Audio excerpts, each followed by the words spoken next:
Welcome, guys, to How the Frack We Got Here, a show that takes the news and events of the week and try to make sense out of it all. I'm your host, the most Will Buchanan, and on this show, we simply are all about the facts. There are plenty of news stations out there that simply want to do anything short but inform you. Here at How the Frack We Got Here, that's all we believe in. We go up to the left, we go up to the right, we go up to the middle of independence, we go up to all sides because there's more than one side of a story to everything. And you need to know it all in order to actually formulate your own opinion. And that's what we try to do here at How the Frack We Got Here. Thanks for listening, and hold on. It's going to be fun. All right, guys. Today's date, November the 8th, 2023, and this is How the Frack We Got Here. I'm most Will Buchanan on the Frack We Got Here. We do take the events of the week and try to make sense out of it all. Before we get started, guys, we are a news podcast. We do try to get our sources from the most reputable areas with award-winning journalism. Not sensational news like Fox News or whatever left or right extreme sites you go to. At the same time, guys, we do try to watch our language. But let's be honest, words do fly. At the same time, there may be things that might be shown that might be too intense for younger viewers, so viewer discretion is advised. Aside from that, welcome. So, how do we really start this? I know for a lot of us, if you're like me, you probably tried to watch the You probably try to watch the Republican debate that's going on right now as we speak. And if you're like me, you're already annoyed. Of course, Governor Christie, Tim Scott, Nikki Haley, that's not her real name. Vivek Ramaswamy is still spinning it. At the same time, there's a bunch of these guys up there right now who, again, are making it easy for a man right now who could possibly, above all else, still win the Republican election, still can win the Republican nomination. Donald Trump still could win. This is a man that's facing multiple indictments and still could win the election while you have 5 candidates right now speaking that are trying to get the Republican people to watch. I'm sorry, Tim Scott, which we'll talk about very soon, very, very up and close personal. Nikki Haley, we'll talk about her too. Trying to be front runners. Unfortunately, it's terrible. Nope, I didn't try to watch. I don't blame you, lady. You shouldn't try to watch. You shouldn't try to watch at all because it's gonna be 90% bullshit. Yeah, I don't understand it at all. It's nothing that, I mean, they got nothing to go off of. See, the thing about it is they have nothing to honestly go off of. So, with that being said, they got to do the one thing they always want to do. They have to hit the classics. We're going to talk about how the Democrats went out spending. We're going to talk about how Biden is caving to Hamas. We're going to talk about everything under the sun except everything bad the Republicans did. And then they go from there as far as their constant bickering, throwing shots at each other. Oh, Tim Scott, a black man trying to run for a white man's Congress. Nikki Haley, that's not her real name because she's initially has an Indian name and decided to transfer it to an American name because she wants to be accepted. Governor Christie, which I don't know why that man is still in Congress, and Vivek Ramaswamy is basically a YouTube star wanting to be a politician. That's basically it. But aside from that, like I said before, this is the 3rd Republican debate, and it's amazing. We went from a field of 11 to now 5. It's like playing Survivor and Big Brother if they were in the White House. It's about the best way I could put that. Anyway, there is some news we do got to cover, guys, because, again, I did talk about the Israel-Hamas war. I can say this as many times as humanly possible. Please do your research. Namely put, because if you do your research, there is a clear indication of who is the victim and who is the oppressor. And after I did mine, I realized Israel is not the victim they claim it to be.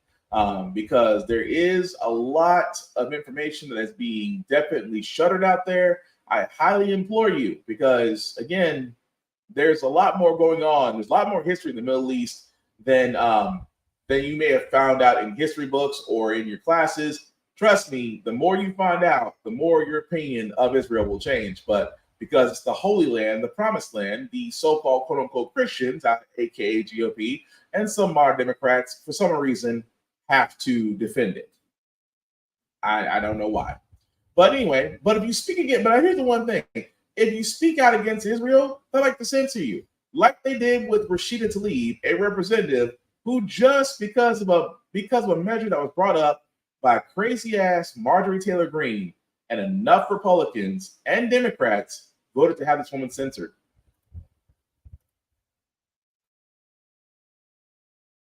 not disposable.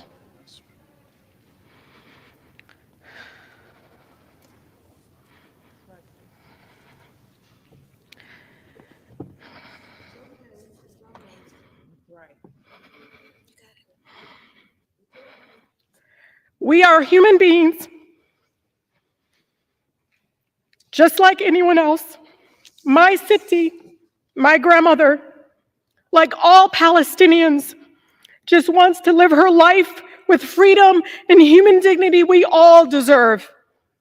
Speaking up to save lives, Mr. Chair, no matter faith, no matter ethnicity, should not be controversial in this chamber.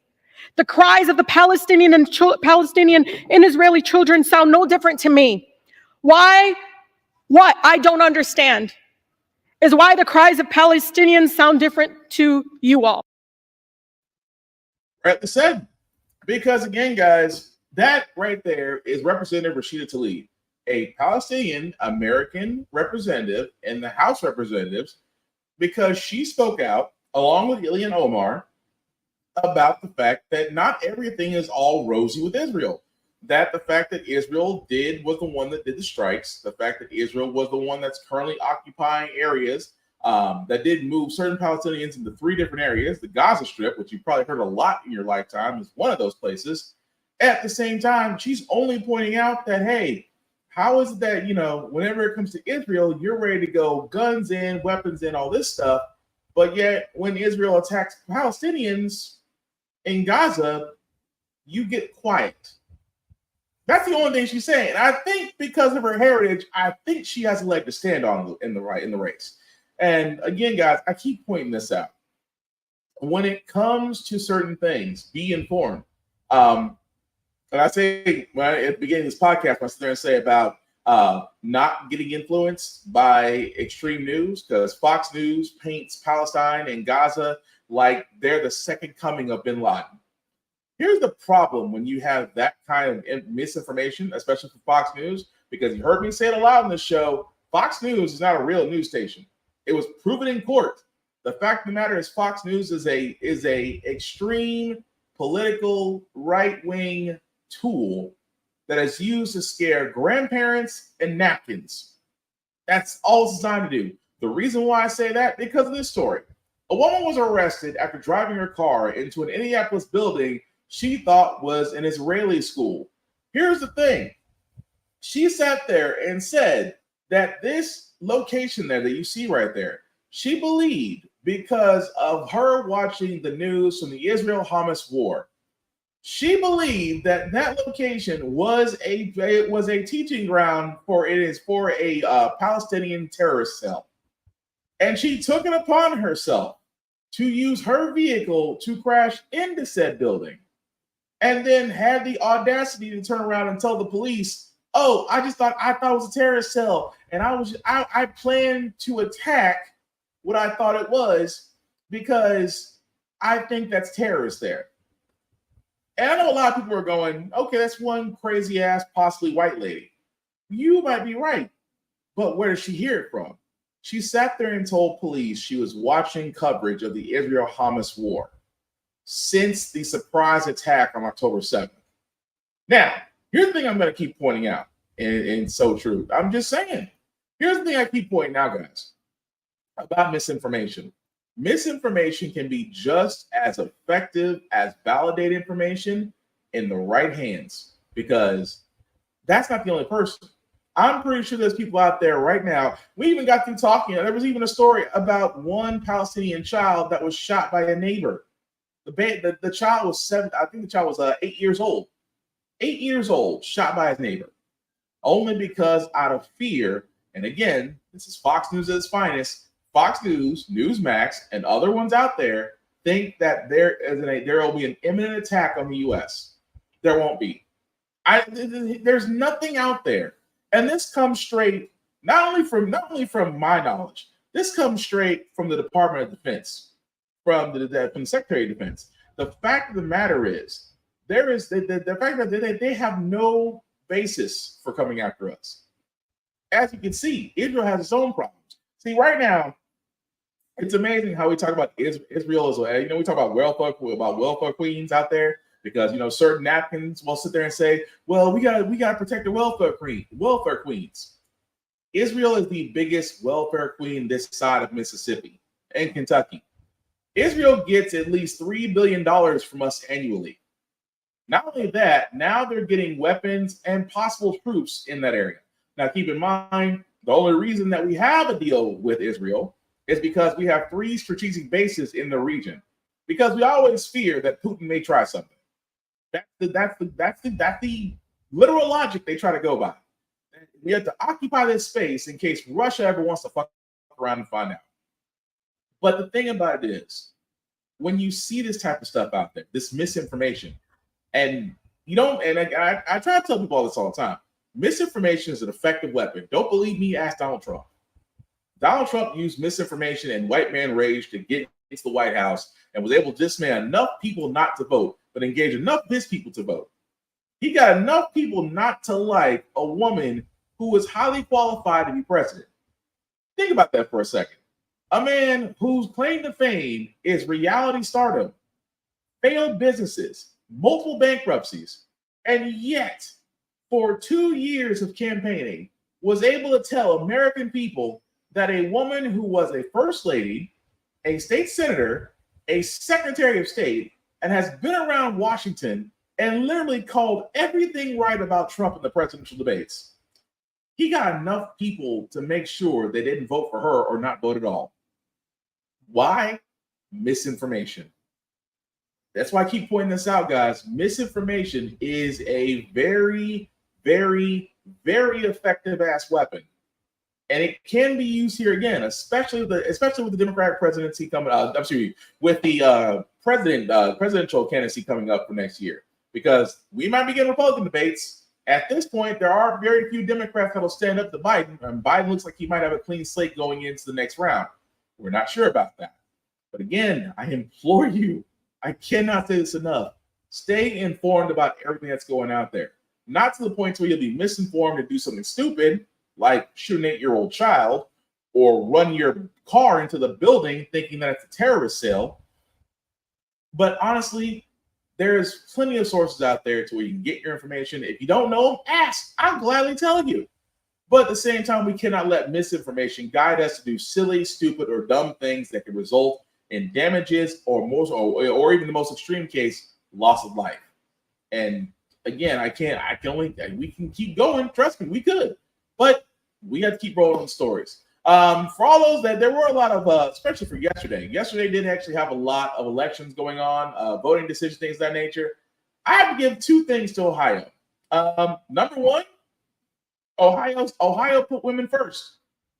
This is the first time Ohio, after yesterday, will be the first state to enshrine abortion rights into their constitution, protecting women's rights to abortion. I have said it once. I have said it thrice. I have said it 4 times. I will say it again on this show. Hi, my name's Will. My show is How the Frack We Got Here. We are pro-choice. On this show, we are pro-choice. Why? I'm not a woman, okay? I've never had to deal with a woman. I never had to deal with feminine problems. I never had to deal with anything the pressure that comes with a woman. So therefore, am I the appropriate person to speak a woman's rights? Hell no. I believe a woman should. I believe a woman should be able to talk. I believe a woman should have choice over her body. The choice and consequences should be hers and hers alone. If she wants to have a baby, have a baby. You don't want to have a baby? That's cool too. It is your choice. And that's how it should be. At the same time, I do believe that a man, and a lot of people get mad at me, but I'll say it anyway. I believe that when it comes to the rights and choices of a woman, a man should not interfere. And I say this all the time. If a man feels like he can interfere on a woman's body choices, switch that shit around and see what happens. I guarantee you will have men rioting in the streets. That's all I'm saying. But again, I love the fact that we are in an age. Oh, thank you, Lenny. We are definitely in an age where a lot of people say, "Well, what about the bubble? Well, we're about the law." I said every time I hear this, my mind goes straight to George Carlin. You're not pro-life. You're pro-choice. I'm sorry. You're not pro-life. You're pro-birth. You're pro-birth. That's exactly what you are. because once that baby is born, you can care less what happens. Case in point, for all those people that care about babies being born, why is it that our adoption centers are full of children? Hello? I mean, that's the thing I keep pointing out. If you care about young children so much, why are adoption centers full to the brim? Why is every adoption agency out there in the U.S. religious-based? Why is it that same-sex couples have to jump through more hoops than heterosexual couples to basically be able to sit there and say, we will be great parents?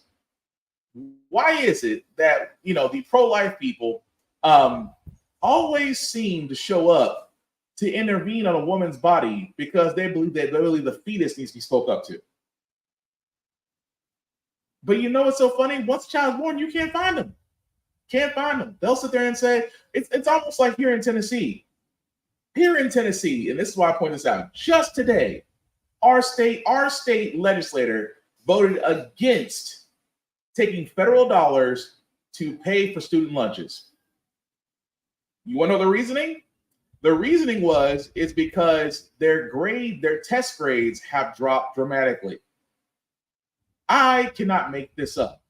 And the Tennessee State Legislature of Commerce right now, they passed a measure, overwhelmingly all Republicans voted for, to reject federal money for free student lunch programs because the students are not performing well. Let's not forget the fact that education has been on the back burner of Tennessee as they just now decided to build another $10 billion stadium, even though they already have two. They've never actually created a football stadium for the Titans, which actually costs over $4 billion. The Music City Center, which is another $3 billion.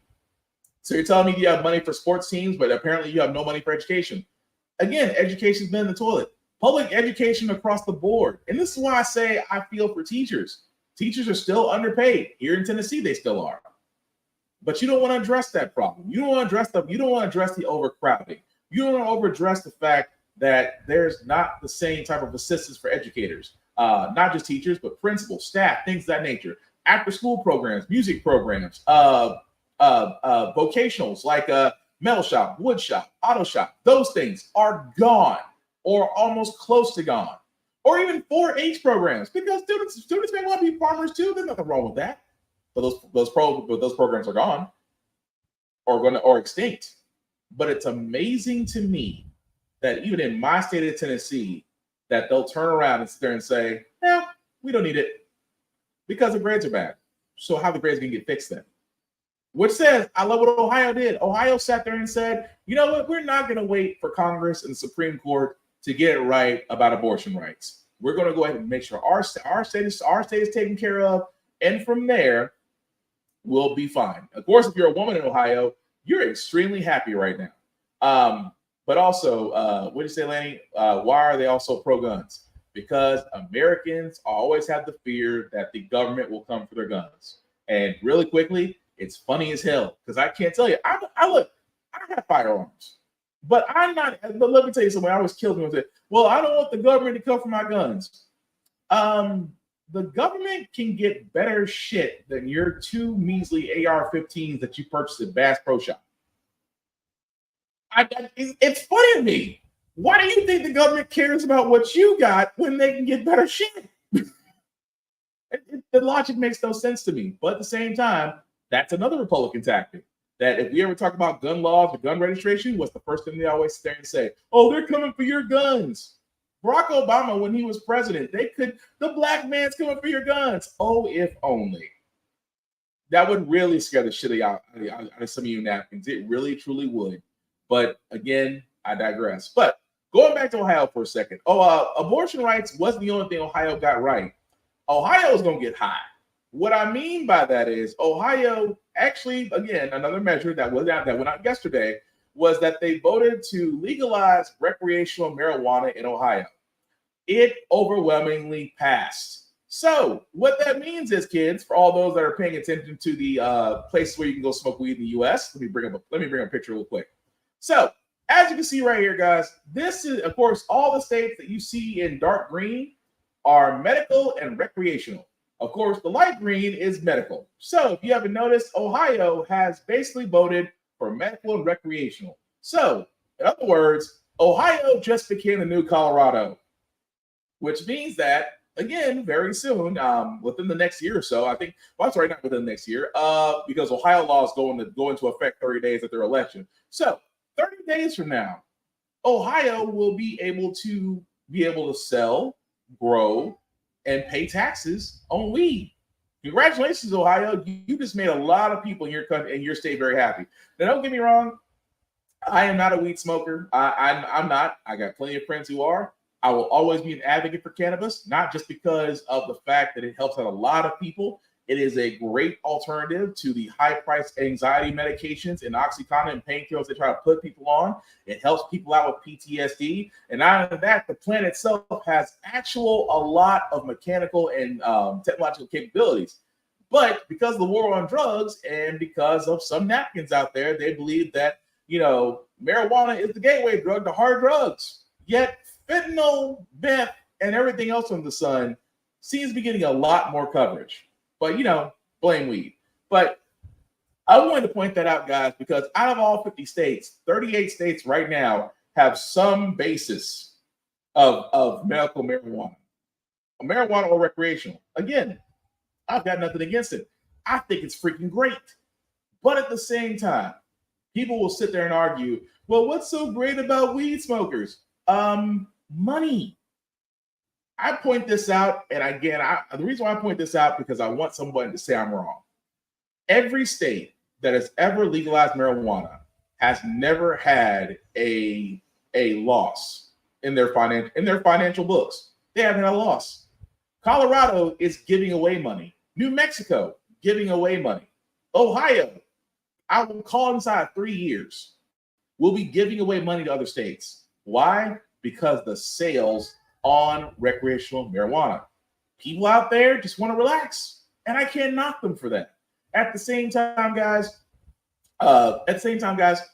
again, with marijuana, it's simply put, it's one of those things where it's two parts. Before we get to our next story, it's one of those things about marijuana. It's two parts. Number one, if you legalize it, you also must decriminalize it, which means that for every state that has legalized marijuana, they have to decriminalize it, which means that if you are currently incarcerated for a marijuana-related charge that did not lead to loss of life, chances are you will probably get out.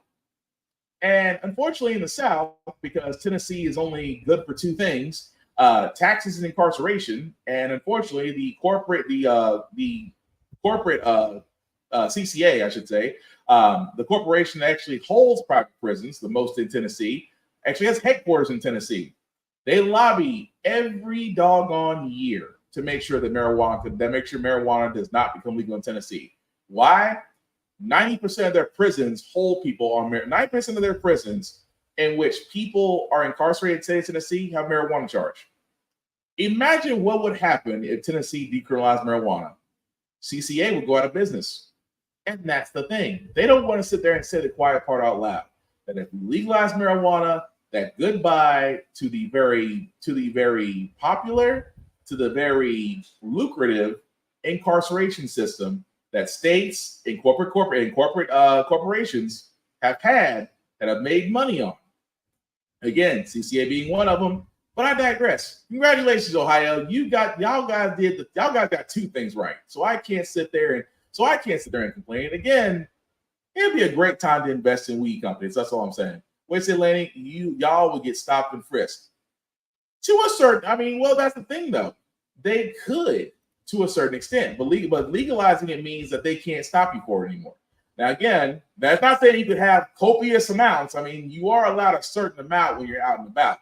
Let's not pull a Leon Lett and have almost 900 pounds of marijuana in your car. That's all I'm saying. But I'm glad you did bring up pro guns, Laney, because the next story I got, guys, is basically about the Supreme Court doing something it should have done a long time ago, reviewing the fact that those that were in domestic violence cases having access to firearms. Gee, it only took us till 2023 to actually get that on the docket. So glad you're streaming with us. Well, as if victims of domestic violence haven't suffered enough. Now imagine allowing that abusive partner or spouse to legally have a gun. It's a chilling thought, isn't it? Well, that may now change because it appears that the Supreme Court will preserve a federal law that prohibits people under domestic violence restraining orders from having guns.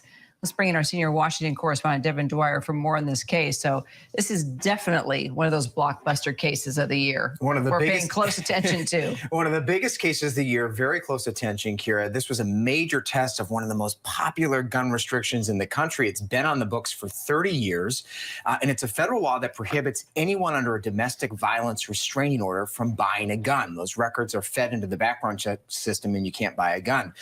The FBI says the system has blocked 77,000 attempted firearm purchases since 1998 by domestic abusers. And public health experts have told me that they see a measurable decline in that time in a number of deaths of women by their domestic abusers. So this is widely seen as a good measure. But today at the Supreme Court, they heard a challenge to that law brought by a Texas drug dealer who's in prison right now. He's facing gun charges. He was abusive to his girlfriend, but he said there is no historical precedent for this law. And the Supreme Court says gun laws have to have ties to history. So that's what today's debate was all about. So what do you think? Where do you think justices are leaning? It was pretty clear today. This is a tough case to say you're going to knock down this law and side with the abusers. It was clear there was at least a majority to uphold the law. So huge relief among gun safety advocates. But how narrow do they keep this? It did seem like the conservative justices, Justice Barrett, Justice Kavanaugh, were inclined to keep the law in place, but do it narrowly.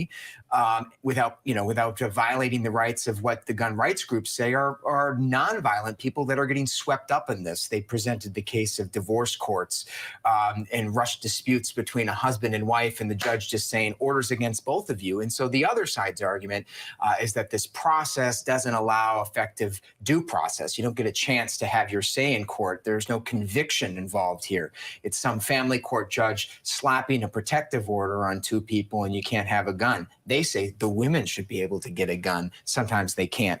But that argument didn't seem to hold water today at the court. And I expected it not to. Again, this is for this to be brought up, guys. Initially, for all those that don't know, if you do have a domestic violence case on you, whether it led to something, whether it's just a single case or it led to something more extreme, when you try to go for a gun, 9 times out of 10 you're blacklisted because of the fact of your domestic violence case. Now, the reason why it's going to the Supreme Court, and I still can't believe I'm saying this, is that, as you heard in the story, a drug dealer who's currently on trial is challenging the law and saying that, okay, so you can't have a gun law without some history behind it. Really? Second Amendment ring a bell? Second Amendment is the greatest example of a gun law that did not have history tied behind it. When the Second Amendment was created, they pretty much sat there and said, hey, we basically don't want to be England, meaning that we don't want to be a tyrannical government that's going to oppress its people. We want to give the people the ability to defend themselves. And so the Second Amendment was created. That's it. That's all the history. At the same time, as we progress forward and that we start to do a lot more about how gun laws are handled, how legislation goes into place, that yes, if you are part of a domestic violence case, 9 times out of 10, you should not have a firearm. And usually that's been okay. I mean, sometimes they've been questioned or they've been appealed. And of course, as the journalist said, it goes into far litigation But here's the problem I have with this, is that the simple fact of the matter is, because the Supreme Court has surprised us this year, they surprised us, overturning Roe versus Wade, I won't say completely destroying affirmative action, but pretty much crippling it for college admission. Which, by the way, I'm going to be very not PC about this. You do understand that 5 Asians are the reason why affirmative action for college acceptance is gone. 5 Asians who couldn't get into an Ivy League school and claimed that it was. They claimed they weren't given a fair shot because of their heritage. Yes. And that's the reason why the Supreme Court sat there and said, you know what? Let's cut that off. And people don't, and it's funny where people say, well, that just affects college admissions. No, it does not. It affects everyone, especially if you are a diversity hire. And we all know who diversity hires are. And if you're one of them, with that law gone, that does not prevent a company from letting you go out of fear of not getting sued, just simply put, because that part of the law is no longer there. So what does that got to do with domestic violence? Well, pretty much if the Supreme Court could overturn parts of affirmative action, the scary part is in a conservative-leaning Supreme Court, they could rule against this and say, oh, well, we need to cut some parts off of this because, some people just get a bad rep and they get that DA case put on them and they didn't deserve that. So let's cut this part off. That's what I'm afraid of. That you have a conservative-leaning Supreme Court, and again, conservatives, pro-gun, pro-family, pro-religion. It's always three somethings. They come in threes. This is why I keep saying it's kind of a danger whenever we see something the Supreme Court takes on, because usually when they make a decision, it is life-altering for a lot of people. And that is what I'm worried about. What do you say, Lainey? I'm talking about them now just stopping folks just because. Oh, they do that? And again, it's improbable cause. That's why I'm saying it's another thing. And I wish Tech wants the whole thing of law enforcement, the fact of stop and frisk and that stuff, but I have to say that for another day because I had to keep the ball rolling. But no, lady, you're 100% right. It's amazing what the police can do, and it kind of goes into our next story, where it's amazing, and I keep on saying this all the time. Whenever police do something, or they're caught doing something where it leads to loss of life, or it's extreme use of force, or things of that nature, they either have accountability, they either have an excuse, or they have something that protects them, like immunity, classified quantitative immunity, which again, I wish they would get rid of, which we almost did get rid of if it wasn't for Tim Scott. The reason why I bring this up, guys, Elijah McClain, for all those that don't remember, quick recap, because this did happen last year. Elijah McClain was an African-American that was walking home, detained by two officers. One officer put him in a chokehold while two EMTs gave him a dose of ketamine. For all those that don't know, ketamine is a heavily powerful sedative. They usually give that shit to larger animals, not really to humans. Well, the reason why I'm talking about this, guys, is that yes, Elijah McClain did die, and did die, of course, from the ketamine dose and the complications of that. The officers themselves were again just having their trial. The two officers did get on trial. Unfortunately, a jury found them not guilty of the murder of Elijah McClain. So right now you have two officers. Again, this was on body cam footage. Everything else. Those two officers right now have been acquitted of all charges. The two EMTs that did deliver the dose to Elijah, their case still coming up, but two officers who stopped this man for no reason, who basically cornered him for no reason, put him in restraints and a chokehold for no reason. Those two same officers now are pretty much allowed to go back, allowed to go protect and serve. They are. The mother, of course, disappointed, understandably so. She still, along with her lawyers, are hoping the DOJ will get involved, as they should. But it is amazing to me that people keep on telling me, because I have to think about law enforcement. It's called F the police. But it is amazing whenever law enforcement gets involved and a loss of life by an African American is done, what the usual go-tos? Oh, did you comply? Did he listen? Was he a threat? Why didn't he do everything the police? They do these straw man arguments because they have nothing else to go by. Because we have plenty of cases where Black men have complied and died. Black men have not complied, and the officers took it a little bit too far. We've seen where officers got the wrong man and still killed him. And those same officers got to walk. So it is amazing to me how people want to sit there and say, "Well, I think law enforcement should be given more grace." No, law enforcement needs to be held accountable. When you and again, I've said it before. I've said law enforcement around Nashville. Tell me I'm wrong. The fact that number one, the law enforcement in America is woefully needed reform. You train longer to be a plumber, a nail technician, or an IT tech person longer than you train for an officer. Most officers train for 6 months in the academy and they're out and about serving. Most officers have been trained to shoot to kill. Most officers have been trained to detain the threat or eliminate the threat. Most officers have never been taught de-escalation skills or how to recognize special needs or how to recognize those that may have mental instabilities. None of that training's been done. They have been trained and told to detain the threat and use lethal force if necessary.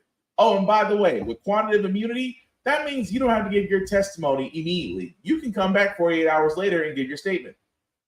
Messed up, isn't it, that an officer that takes a person's life has a couple of days to come back and think about it and then give their statement. Whereas anybody that's ever been arrested before, you don't get that same type of grace. At the same time, guys, we see stuff. I mean, we see murders that are continually happening. At the same time, there needs to be a level of accountability. And thank you, Osmond. They are all accountable, as they should be. But at the same time, when it comes to the fact of getting justice for these black men that have been killed for no reason outside of an officer's need to be a dick, screams volumes. Even more so when you find out officers when we find out the true nature of officers, instead of them losing everything, they're allowed to quit. Like, say an officer that decided that I'm going to text racist things about people and I'm not going to say anything until I'm caught. Happened to this guy. No longer on the force after authorities say they discovered racist texts that he sent to a colleague. That other person is on administrative leave pending an investigation. The texts were uncovered during a separate probe. Here's ABC's Melissa Adon. Tonight, a 6-year veteran of the San Jose Police Department is off the force after authorities say he sent multiple texts containing racist slurs to a colleague. In a statement on Friday, the police chief saying Officer Mark McNamara is no longer employed with the city and calling the text disgusting. Authorities releasing 10 pages of text between an unidentified coworker and McNamara that shows McNamara making racist remarks. In one text, McNamara, who is white, says, "I hate black people." The discovery surfacing in the last days and hours during an unrelated criminal investigation, according to police. Some of those texts appearing to refer to an incident in March 2022. The officer shooting Keon Green 4 times after Green backed out of a restaurant holding a gun that he had wrestled from an armed suspect during a fight. It hurts me and it scares me to know how much hate a person can have in their heart. Tonight, Green's lawyer is demanding accountability, claiming the texts are not an isolated incident. We also call for McNamara to be decertified as a police officer. He should not have the honor of ever carrying a badge and gun on behalf or in the community's name. Tonight, the San Jose Police Officers Association saying in a statement, if these allegations are true, then this individual must face the sternest consequences possible, adding racism and those who perpetrate it have no place in our city and no place in law enforcement. Lindsay, that union says McNamara resigned from the force. Meanwhile, authorities say the person who received those texts is a current employee, but now on administrative leave. Well, welcome to How to Cover Your Tracks 101. That's all I can say. Welcome to How to Cover Your Tracks 101, gentlemen and ladies. Why are we surprised? The fact that, oh, by the way, I just got found out that I don't like black people and those texts are now public. I'm going to resign. You know why he says that? You know why most officers resign before anything else happens? Number one, they get to keep their pension. Number two, they get to keep their certification. Like the man was saying, like the lawyer was saying in the video, a police officer, as long as they're certified, can pretty much work in any form of law enforcement across the U.S. That's the reason why he was going for decertification, which basically meant that, hey, you cannot work as a cop anywhere. However, I don't know if I want a cop that texts, "I hate all black people," and it's a wee bit trigger happy. I don't want him protecting and serving. But at the same time, you saw in the video, you really saw in the video how quickly they turned around and was like, oh, well, if this is true. What do you mean if this is true? You wouldn't be reporting it if it was. At the same time, look at, I'm going to say before, if you don't believe something, look at the histories of that past individual. Shot a black person that was actually trying to do the right thing and wrestle a gun away from an intruder only to turn around and get shot by a trigger-happy cop who decided to shoot first and ask questions later. At the same time, this is the same cop that may have tendencies. Like I said, when these cops get put under the internet, the scope of the internet, Twitter and every other place will be like, hey man, do your thing. And we find out more about these officers than they didn't want the world to know about. But I keep saying this all the time, guys. For the simple fact of the matter, there is one good way to solve all this. Number one, you want to attack the problem, but you also want to attack the money. What I mean by that is the police pension fund.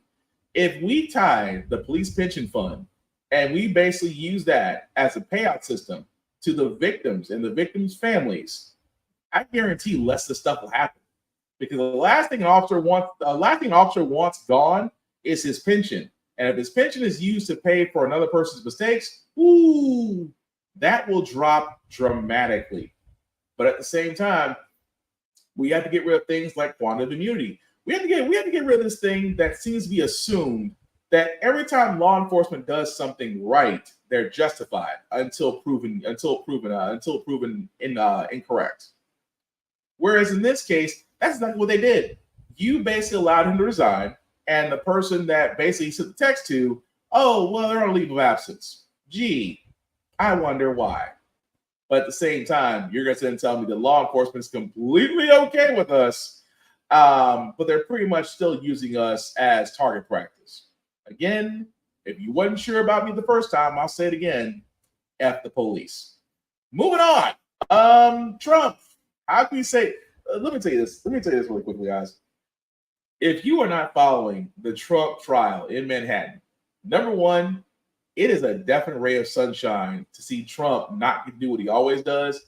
At the same time, he looks like a depressed toddler when he doesn't get his way. And so far, this trial in Manhattan is not going his way, especially when his ex-wife pretty much threw him under the bus. We have breaking news now. Things are getting heated between former President Trump and the judge as Trump testifies in the civil fraud trial against him, his older sons, and his business. The judge is visibly frustrated with Trump's answers, telling him, quote, "This is not a political rally. This is a courtroom." The judge has even demanded that Trump's lawyers, quote, "control their client." And keep in mind, this judge has already ruled Trump and his adult sons are liable for using false and misleading statements to conduct business. Now Trump's testimony could determine how they'll be penalized. Let's bring in ABC News executive editorial producer John Santucci, ABC News chief Washington correspondent John Karl, and ABC News legal contributor Shauna Lloyd, as well as ABC News senior reporter Catherine Falders for more. John Santucci, what is Trump doing here that has the judge so frustrated? Well, he's answering the questions, but then he's adding on a lot more. He's attacking the attorney general. He is attacking the judge. He's just making these offhanded comments. And what's interesting, and a note from our Olivia Rubin, who's sitting in the courtroom watching it all play out in real time, her reporting right now is that Trump is doing it, not raising his voice, clearly aggravating the judge at multiple points. The judge saying this is not a political forum. Stop giving speeches. He is striking comments from Donald Trump on the record, and Donald Trump smiling, enjoying what he's doing, clearly getting under the judge's skin. And look, we know from what our reporting has shown over the last couple of days that Donald Trump has grown angry and angrier about this case. We know that he did a prep session last night in Trump Tower before heading down to that courtroom. And as one source had said to me, Diane, that there's going to be two Donald Trumps that show up. One is just going to answer the questions and behave, or the other guy. And so far, less than an hour in, I think the other guy has clearly shown up and is clearly getting under this judge's skin. And it's still funny. Again, this you can actually watch the trial, but it's amazing now that Donald Trump failed president-in-chief. I used to call him President Dorito for the last 2 years on this podcast. Failed commander-in-chief, multiple lawsuits, 3 federal indictments, and still somehow the front runner for the Republican nomination. But in court right now because he cooked the books. His COO for his Trump organization already pleaded guilty, served time. So if that tells you anything, matter of time. But to see Trump sit there and look like a dejected 5-year-old because he didn't get his snacks is possibly the most funniest thing to watch. But Again, guys, I keep saying this all the time. Even with his Manhattan trial, even with his Georgia trial, which he tried to basically overturn the votes there, even with his Mar-a-Lago, when they came in and took documents he wasn't supposed to have, even though he thought he could have, even with his sexual harassment case, which, by the way, ruled against him in his favor. And that's just, that's four cases. Four cases this man's following on, 3 of them federal indictments. And the reason why I say I keep hanging on federal indictments, because, again, if one of those federal indictments was to go against Trump and he's convicted, he's disqualified from being a presidential candidate, which would make the very same people that were just on the Republican debate not too long ago very happy. Although they'll probably make a lot of Trump MAGA fans mad because, you know, they still believe somehow Trump is still the president, even though it's MAGA fans. Let's just leave it at that. Boy, you say it makes my heart warm and fuzzy to see him and hear him pissed. Yes, I feel bad for the lawyer. The lawyer, whoever is Trump's lawyer right now, who are lawyers, let's be honest. Number one, I hope you're getting paid, which I have to think so, because people are wondering how is Trump paying for his legal bills. He keeps fleecing his flock. People still keep giving him money. The PACs keep giving him money. At this point, the only thing keeping him flush is his flock. He's pretty much like your everyday preacher that has a mega church and is driving a Bentley and everybody else is driving 4 Pintos. Somebody's getting screwed over. That's all I'm saying. But again, this shouldn't be surprising that he just might go under. He might. But it's fun to watch on the way down. But speaking of his political opponents, which I wanted to get to really quickly, because I cannot stress this much about Uncle Tom / Tim Scott. Tim Scott, again, the only black man in the GOP, the only black man on the GOP running for the GOP nomination, is going to say, and I wish I could make this up, he wants America to focus less on race. I wish I could make this up.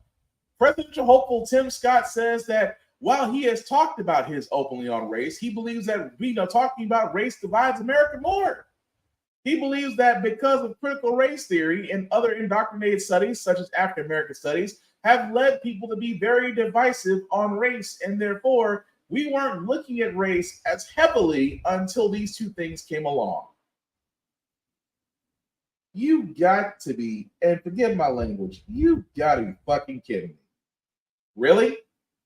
And it's amazing to me that Tim Scott, again, I call him Uncle Tom because Tim Scott is what, you know what Tim Scott is? Tim Scott is the Michael Oher of the Blind Side to GOP people. What I mean by that is he's their trophy black kid. Oh, he came from a single parent household in South Carolina. They didn't have a lot, but he pulled himself up by his bootstraps. He got a college education. He was able to run and get one of the very few Senate seats in South Carolina as a black man, as a Republican. He made his mama proud. He's exactly what we hoped you black people would do. That's exactly what it is.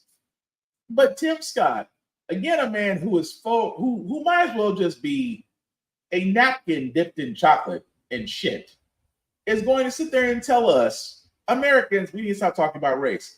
This is a man who realized his campaign is not doing as well as he hoped, which I wouldn't be too far gone to sit there and say that Tim Scott may actually be suspending his campaign. The reason being is, well, white people are not going to vote for you. It's the one of the things I want to say so bad to him if I ever had the chance. What makes you think white people will vote for you? Especially on the GOP side.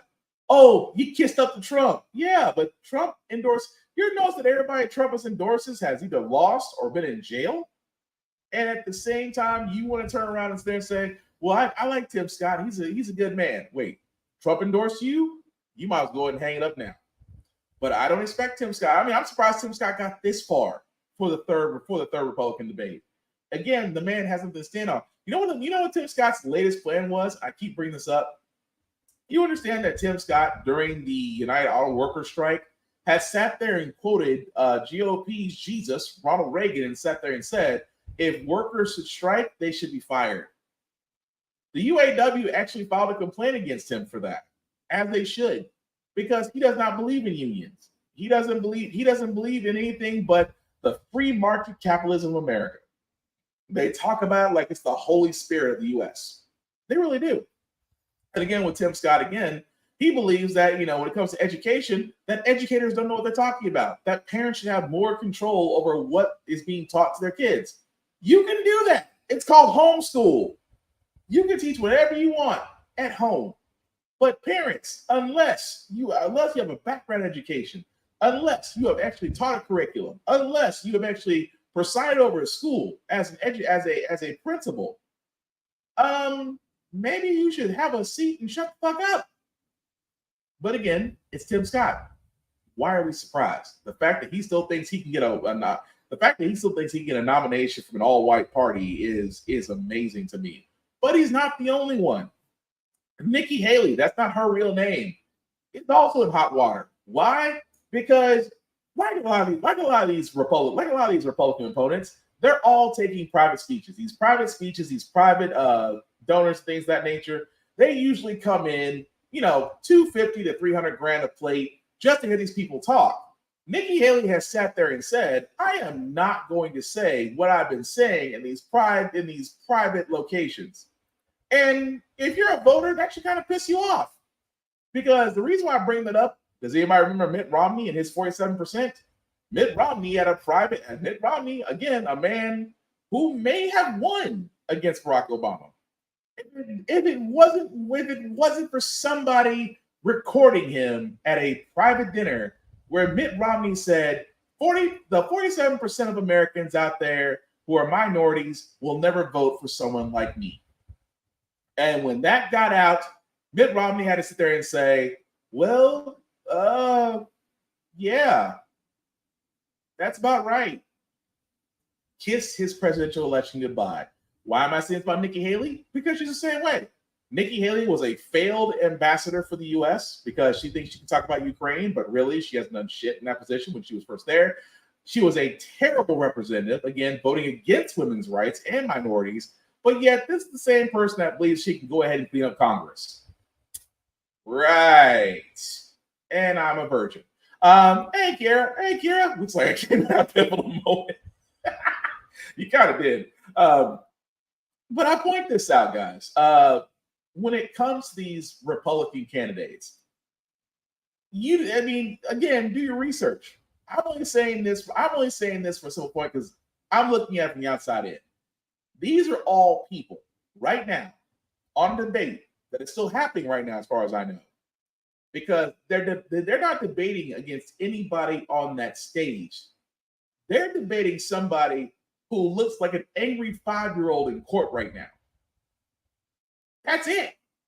They have to beat Trump, and Trump has yet to go to a debate. But as dumb and as old and as decrepit as he sounds, he made one good comment the entire time when asked about the debates. Why do I need to go? I'm leading in the polls. And before the debate, he was still leading in the polls, which goes to show you the feel of the GOP right now is that your choices are a black man that wants to be a white man, a Indian woman that changed her name to an American woman and wants to be accepted as an American white woman, Governor Christie, which, again, this is a man that flip-flopped worse than Mitt Romney, Vivek Ramaswamy, which is basically the next Donald Trump. They just, he wasn't a reality star. He just came out of nowhere. But those are your choices now. Because America's creepiest Christian, Mike Pence, dropped out. But that's the reason why Trump is sitting pretty. He's like, I don't have to attend an election. You guys got to beat me. And right now, my cult of crazy people will still vote for me and give me money. That alone should scream volumes about everything that's going on. Really should. But the last two couple stories, guys, we get to our feel-good segment. Again, it is amazing to me that we go back to the war, that we are coming up again on a funding issue. President Biden wants to send a $14 billion package to the Ukraine and to Israel to fight both wars. Republicans have sat there and said, yeah, so if you want that, we got to talk about immigration. That's exactly the level. And I keep pointing this out for all those who keep saying, oh, Will, there's smart conservatives out there. Really? Because they're not elected. Because again, with the wars going on, I can understand Ukraine to a certain point. I cannot understand Israel. But Biden, because of all the times I've disagreed with him as a president, I just think that if you have $14 billion to send off to war, I think you can shave off student loans. I think you can raise the minimum wage. I think you can give another stimulus checks out. I think you can help out your own people first before you help out foreigners. That's all I'm saying. But Republicans, of all people, want to stand and say, well, if you're going to get this, we got to fix immigration. You ever notice that conservatives are always the main ones crying about immigration? We can't let those brown people over here. Why? Why is it that you can't let them over here? Well, because they're rapists. Who told you that? Well, they're terrorists. Who told you that? At the same time, we have more immigrants here who, by the way, started businesses, have actually organized voting, have done the jobs that a lot of people don't want to do. Last time I checked, the napkins don't like farming much, especially when you see what they got to do. At the same time, what is the whole thing? We keep on talking about the American dream. We keep talking about Ellis Island out there in New York. Give me your tires, you're poor. And, I can go, isn't that what's on Ellis Island? The first sentence, give me your tire, you're poor, you're going to live to breathe free. Isn't that what's on Ellis Island right now? And at the same time, conservatives are trying to straighten the laws out. Even when we had a resurgence from Mexico going into Texas, New Mexico, and California, we decided to build a fence and send armies. What we should have done was send medical immigration lawyers and judges. Because much like the VA system, the immigration system is broken. At the same time, until it is fixed, they're going to keep bringing this thing up like an Uno reverse card. And trust me, the GOP doesn't want immigration fixed, because you know what happens? You get immigration fixed, you get legalized citizens who vote. And of course, the only time immigrants have ever voted against their interests was in Florida, where Governor Dictator Rick DeSantis was elected, and we all see how Florida regrets that decision terribly now. So, but they're going to hold this spending bill, saying that we're not going to agree to this until we get some laws in the books. Now, I know you guys are saying, well, this is just about the war. Here's the problem: the spending bill, which funds Congress, is coming back up very soon. And if we don't have an actual plan on how Congress is funded, a shutdown is imminent. Now, I keep on pointing this out. Here's what should tick off a lot of people. You understand, during the government shutdown, senators and representatives still get paid. Government workers don't. Senators and representatives still maintain their benefits. Government workers don't. Medicare and Social Security benefits still get paid out, but SNAP, food benefits, things of that nature get halted. So again, I keep pointing this out, that the people you shouldn't be mad at, because if you're a government worker, sometimes it's a great thing. Being a government worker means you do have guaranteed employment until there's a shutdown, and then you're out in the cold. Whereas the senator or representative can still be fine, be paid, get endorsements, and be all right. And this is why I keep bringing up the fact of the matter is, guys, not only with the presidential nomination coming up next year, the year after that, the midterms, where the House and the Senate get picked on. Not only that, but in your local areas. This is why I keep saying all the time to get informed about what's going on, not just federal, but local. Because once you do that, your perception on a lot of things are going to fucking change. And I mean that from the very bottom of my heart. Your perception of everything's going to change unless you're informed and stay informed and help people too. Oh, I'm sorry. What did you guys say? Tim Scott is the actualization of when Uncle Ruckus became mayor. That's fair. I'll give you that. But anyway, the last story we got, guys, is, again, I'm not surprised. Again, with the Republicans, I know I get heavy on the Republicans, but trust me, if you catch me on good days, I get Democrats too, because Democrats don't be making all the smart decisions either. But this week just has to be all Republicans. George Santos, a man who has shown that you do not need to be qualified to be elected to Congress. You don't even got to tell the truth. If you can sell that lie and make it sound as sweet as sweet potato pie, people will elect you. Today, Congress was supposed to either elect him to kick him out or basically vote to keep him in. Guess which one happened? This hour out of Washington, D.C., the House has rejected a bid to expel Congressman George Santos from office. Lawmakers have decided to wait for the findings of both an ethics probe and a criminal trial against Santos. The effort to oust him was led by his fellow New York Republicans who say he is not, quote, fit to serve. The move failed to get the 2/3 majority it needed to pass. Santos pleaded not guilty to federal fraud. Yeah, I can't stress that anymore. George Santos, a man who lied about where he went to school. He lied about every campaign he was a part of, even some GoFundMe's to where it was supposed to help. It was supposed to help war veterans, but really went to him. A man who has yet to be told the truth. Has yet told the truth. Anything he says is currently under an ethics investigation. And fellow Republicans sat there and said, "We need to get him out." The entire GOP said no. And I'll say this once, and I'll say this again. The GOP, as of right now, their only power in Congress is the majority of, is their majority, albeit slim, is in the House of Representatives. They can't afford to lose a single seat. No matter how corrupted that person said to get there, they can't afford to lose them. Now, once this ethics investigation is over, the vote can be brought up again. But unless this man has done, again, there's only two ways he can be removed. The Speaker of the House could bring a vote to have him removed, or the crimes the Ethics Committee finds has to be so heinous that they have to override the Speaker of the House and immediately Capitol Police have to remove him from office. That's the only two ways he can be out.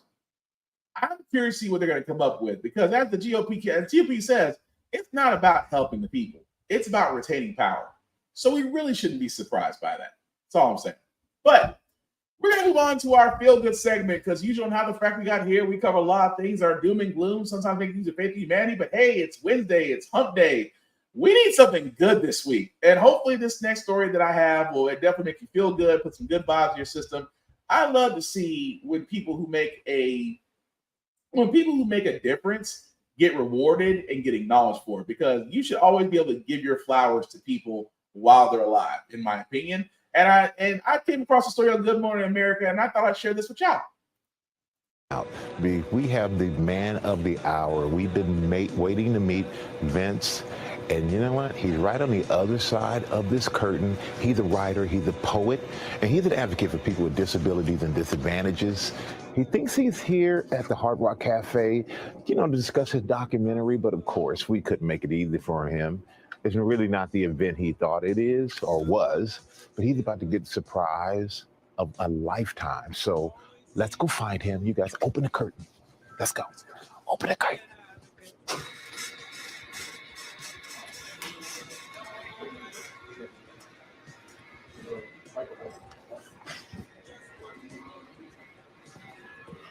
Vince Pierce, Michael Strahan. Oh, is that you? That's me. Vince, I'm coming to you. Stay right there. I'm coming to you. I've been waiting to meet you. Oh, I have been waiting to meet you. How you doing, my friend? Great to see you. Likewise. I just want you to know, I know you're here, you're Hard Rock, got your documentary, all these stuff going on. You think you're here for that? I'll be honest with you. It's kind of an elaborate plan that we had just to get you here, because you see the camera, wave to America. Wave to America right there. All right. You know what? You're on Good Morning America right now. Right. Live audience. They're looking at you, seeing your handsome face. So how you feeling? A little surprised? Very. Very surprised? Well, you know what? You're such a great guy, man. You're doing so much for so many people that we want to celebrate you. But we want to thank our friends here at Hard Rock for helping us get you here and making you think that you're here for something else that you're not. But right now, I'm going to steal you away We're going to go across the street to our Times Square studio because we want to celebrate you. A lot of people over there want to see you. You ready to go? Let's go. All right, let's do it. Okay, so how are you feeling right now since the surprise is wearing off? Feeling great. I'm feeling great. You still have no idea what's coming, do you? Nah. He has no idea, which is good. That means it's a good surprise. Well, in true GMA fashion, we have more surprises in store for you, and you're not here alone. You're not by yourself. Guys, everybody, come on out.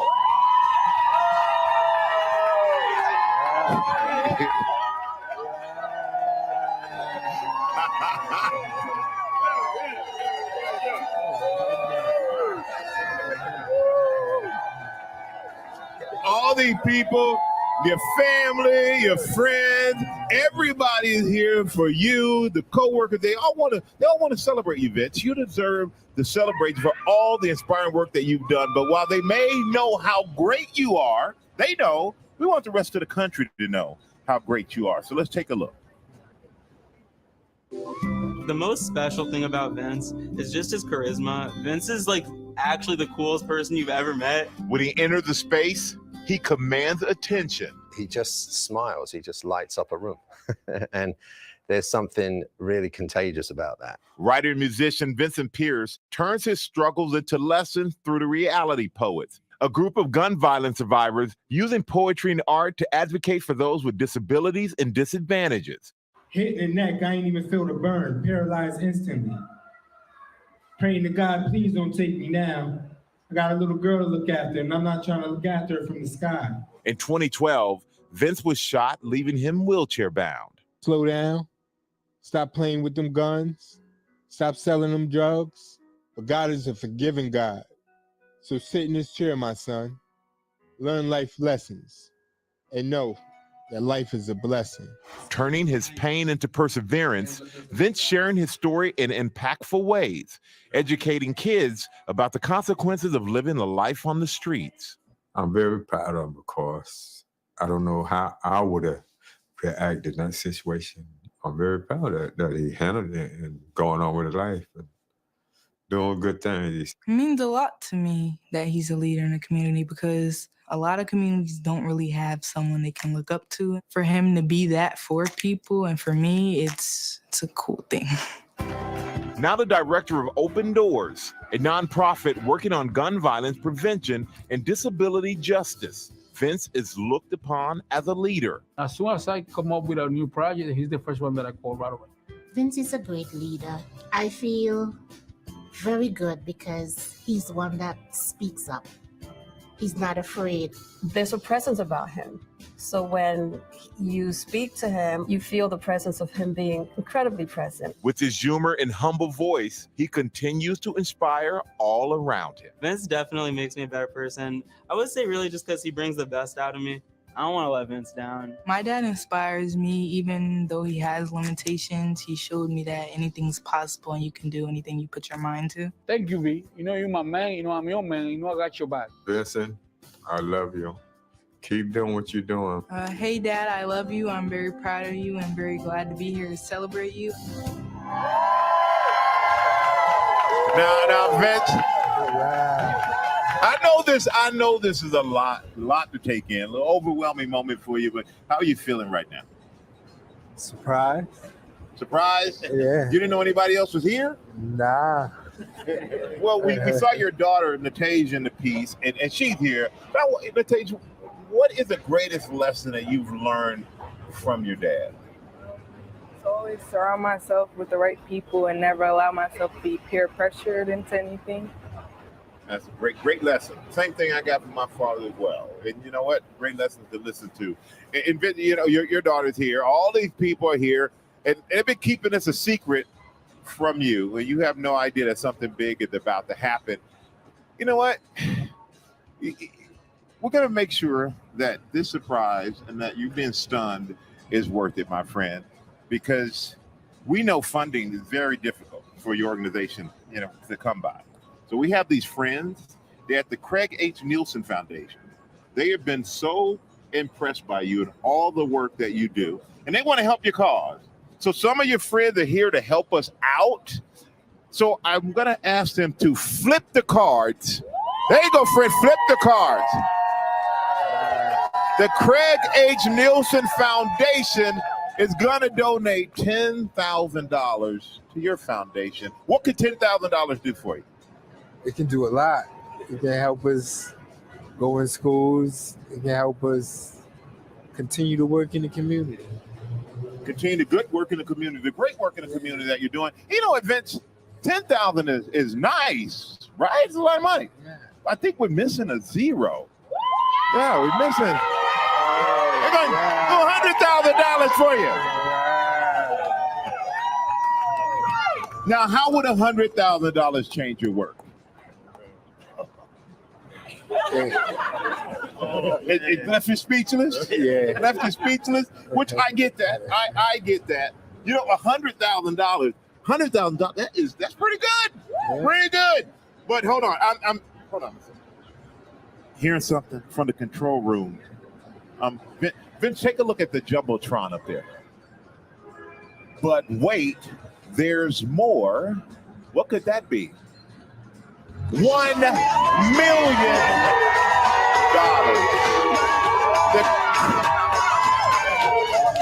The Craig H. Nielsen Foundation is going to give you $1 million because they always look for leaders who want to improve the world for spinal cord injuries, and they want to support you in your mission of what you're doing, Vince. The $1 million is going to you and your foundation. So, how is it? You thought 10,000 was helping, 100,000 was helping. How is $1 million going to change your mission and going to change your life and really help your foundation and all the work you do? Man, I can't even. Yeah, I'm lost for words. You know, I can understand. It can really help us, help my fellow team. Yeah. It can really, yeah. Well, you know what? I understand your loss for words, but I can tell the passion you have because the first thing you thought about, you looked at what you call your team over here. We're so grateful that you all are here. And everything that you're doing is amazing work. And you should be very proud. You have a beautiful daughter who you're passing all these great lessons on to. And there are people at home watching GMA this morning who are learning so much about you, but also learning so much about the hard work and the great work that you're doing to help so many other people out there. So Vince, we celebrate you. You deserve this $1 million. And it has been a special morning for us here with you and your family and your friends, Vince, and we really appreciate you. And we want everybody at home to learn more about you and what you do. And you know what? You can check out the documentary featuring Vince called Fire Through Dry Grass. It premieres on October the 30th. Vince Pierce, thank you, my friend. Thank you all for coming out here. Appreciate you helping us celebrate Vince. Now up to you guys in the studio. I don't care what nobody says. Number one, that is a great piece. And damn it, Laney, you beat me to it. Vince Pierce, which again, his special is on PBS. You can still watch it, even though it was October 30th. I know it's a little outdated, but it's still out there for you to watch. Let me say the best. Look, I don't know what Mr. Pierce was on, but my man was late. Oh, if you was having a bad day, you wouldn't know. But again, I just want to give, like I said, we have to start giving flowers and props to those out there that whatever they're doing, they're making an impact. And he definitely was doing that. Yes, it was definitely incredibly heartwarming, especially the fact that, him being a community advocate, helping so many people, and getting a $1 million donation is a great thing. I keep saying this all the time, and I will not stop saying this. Give people their flowers to those that make an impact now. Don't wait till you see a casket. Actually tell them there's no harm in giving people their flowers now that we should be doing. But we definitely want to show Mr. Pierce off in that light. So that being said, guys, that's going to do it for this podcast. I do thank you all who liked, who watched, who shared this, commented. Lainey, Kira, Osmond, I certainly appreciate all of you guys. Some shameless plugs before we do get out of here. I do want to shout my boy Vaughn at Big BZA Dot. You can definitely catch him, Big BZA Dot, on all social media for beats, for skits, things of that nature. He actually has helped me out with some new music, which I do have to get up on this podcast eventually. But definitely check him out, Big VZA on all social media. Also, with that being said, guys, you guys like Netflix, Hulu, Amazon Prime? Ever get annoyed when they start pulling stuff, or my personal favorite, when they start jacking up prices? Ever wondered that why can you actually have something out there that is actually for the people? Well, I can tell you that right now. Blur Station. You can actually go here, blurrstation.com. Me and others have actually joined this place. Again, it is a place for us, by us, with new content, such as Issue 1, hosted by Hellspawn Cosplay, to actually get new creators out there to get their first issue published. Great things out there as well. Now, the beauty about Blur Station is, guys, right now is just for going on right now. If you were like, I'll click over here. We click to join now. It's $10.99 a month. Yes, $10.99 a month. It's the one thing about Blur Station, you can still get a membership and still get food. That's a big thing. You can't watch streams and not be hungry. You got to eat and stream at the same time. But if you guys do go to this, definitely pick on the Blurred's Eye View Affinity membership for me and my crew. From there, you can find my name under there or others. It does not matter who you select, as long as it's just letting you know that you show love. And the beauty thing about the Affinity membership, which I want to say really quickly, the Affinity membership basically means that for $10.99 a month, for 36 months, if you stick with us for 36 months, you will get something that Netflix, Amazon Prime, and Disney will never offer you: ownership. That's right. At 36 months, you get a piece of Blur Station. And trust me, it is growing, especially the fact that the SAG-AFTRA just actually reached a tentative deal with the the Corrupt Movie Studios. Let's just call it what it is. Too many acronyms saying one night. But again, definitely check them out, blurrstation.com. Definitely hit up the Blurred's Eye View Affinity membership to help us out. And again, enjoy the wonderful content that's there. I cannot stress that enough, because we definitely need something of our own. Blur Station is definitely it. That being said, guys, of course, Black Fox 447, where you can find me on all the socials. I usually do reviews on everything, including gym stuff. We do a couple of push-ups. And you guys heard me speak about Blurred's Eye View. It's a funny thing you should say that, because two of my people that I run with on that show, Lady and Kira, are also part of Blurred's Eye View. You can definitely check us out, Blurred's Eye View, on Facebook, on YouTube, and even Twitch. We're everywhere. We're growing, and we're also on Blur Station. So definitely check us out there, guys. At the same time, all of my podcast, guys, are that link at the bottom. Let me just make that a little bit bigger for you guys to see. If you copy and paste that link in your browser, it'll take you to my link tree. That's the YouTube and Facebook groups for all of my podcasts.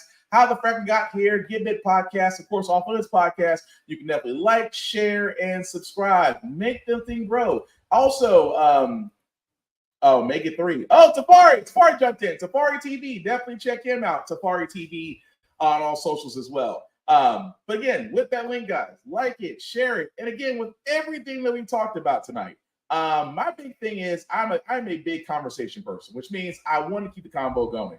The only rule I have, keep it simple. Let the facts tell the truth. And again, it is completely okay to agree to disagree. Now, granted, there are things out there that there should be no disagreements on. That's fine. But for everything else, there's room to agree to disagree. The thing about it is, you come in knowing a lot more than what you came in going out. That's the big thing I can say about that. Osman, any credible news outlets that you recommend? Really, to be honest with you, there's actually a lot out there. For me, I always stick with the ones that actually have the Nielsen Award, which basically journalism. So just really quickly, if you can go by 3 main channels, because every 3 main channels, ABC News, NBC, CNN.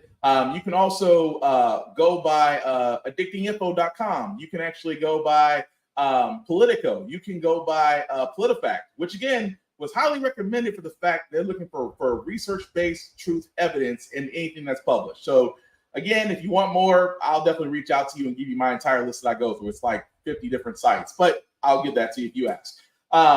But with that being said, guys, again, I cannot thank you enough for everybody that liked, that watched, let people know about this. As we're wrapping this up, the last thing I'll say about how the Frack got here, it's all about staying informed. We are not trying to reinvent the wheel. We are simply giving you all the information, allow you to make up your own mind. But we do provide a logical perspective that goes along with it. We do better as society once we're informed. We're progressive. We move forward. We try to basically correct the decisions that we got wrong, but try to make them right. Like electing our first Black woman to the Supreme Court, electing our first Black woman to the Federal Board of Governors, electing our first Black woman to literally be the first Black national cybersecurity director. And if Congress gets their shit together, we actually may have our first commanding Black officer of the Air Force. If that depends on Tommy Tuberville, but I digress. Again, guys, what we don't learn from history, we are doing repeat it. That's what we keep asking ourselves. Why does everything go up by our paycheck? Why are we electing different politicians the same old game in Congress? And most importantly, how the frack we got here. Thank you all for watching, guys. Again, like, share, repeat. Check out Blur Station. Check out Safari TV. Check out Blurred's Eye View. Check out Roomful of Blurs. Check out Geek by Heart. I have got to get a better outro than this. Take care of yourselves and each other. Stay informed because voting matters. I cannot stress that enough. If you do not vote, they will find a way to take it away from you. So vote and be heard. Be active or be quiet. Take care of yourselves and each other, guys. We're out of here. Peace.